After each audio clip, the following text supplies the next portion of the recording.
Well, I would be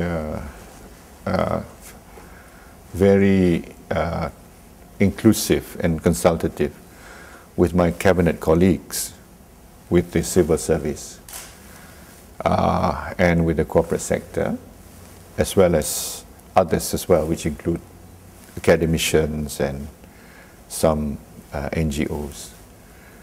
In today's very challenging and complex world, of course, one would have to have a set of advisors within the government and outside the government.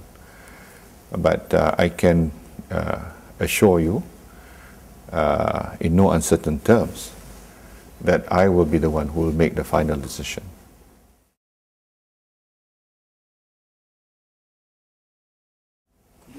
Well, if they are advisors, they may not be necessarily paid advisors as such, but you are, what I mean by advisors in the sense that you should be able to get views from all sectors, and there's some that you go on regular basis, some you might go on a basis of ad hoc basis, but the important thing is, as a leader, you should be accessible to as much information and views as you can possibly handle.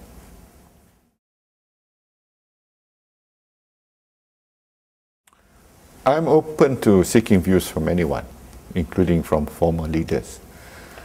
For as long as people want to play a constructive role, I'm willing to listen to their views. I'm even willing to talk to some members of the opposition as well, if they want to play a constructive role. So why not?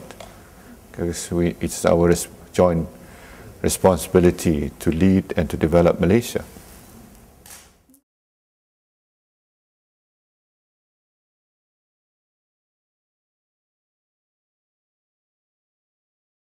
Yes, I think quite considerably. First of all, September 16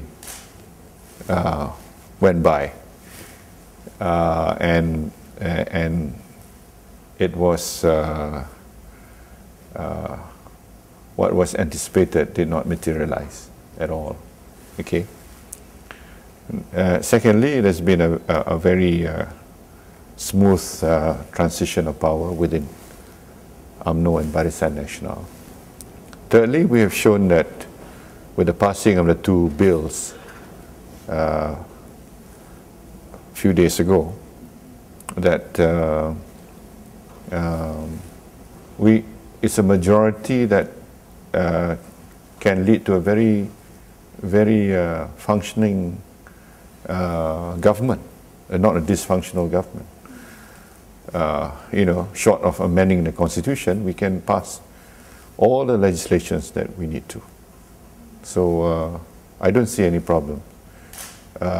It's something that we can manage. Political stability is not predicated on one single factor. For as long as people have confidence that the government will continue, I think people will then will have that confidence factor.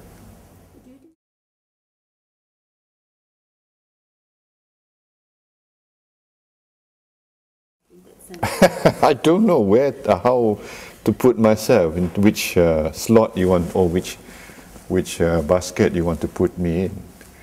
I think I'm a pragmatist. I'm not ideological. I'm a very pragmatic. I believe in embarking on policies that will achieve the national objectives.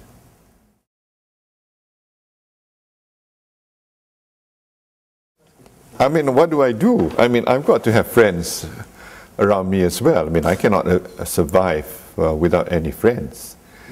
But people must realize that as a leader, I must be the person who makes the final decision.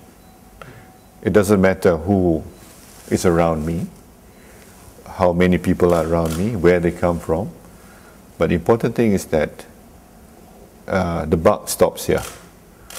That it is it rests upon me, on my shoulders, to make the final decision, the final call.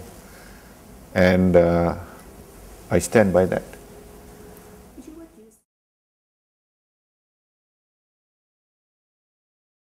Yeah, my biggest challenge would be to overcome the present global turmoil and to make sure that we are back on track to achieving Vision 2020. And Prime Minister Abdullah Badawi has reminded me that he hopes that come 2020 I could be the person to make that announcement, and that if he's still alive I would invite him to be there. So anyway, whether that happens or not, in God's hands. We're just mere mortals trying to do our best. And I think I feel very privileged and honored that I have a chance to do my best for Malaysia and for Malaysians.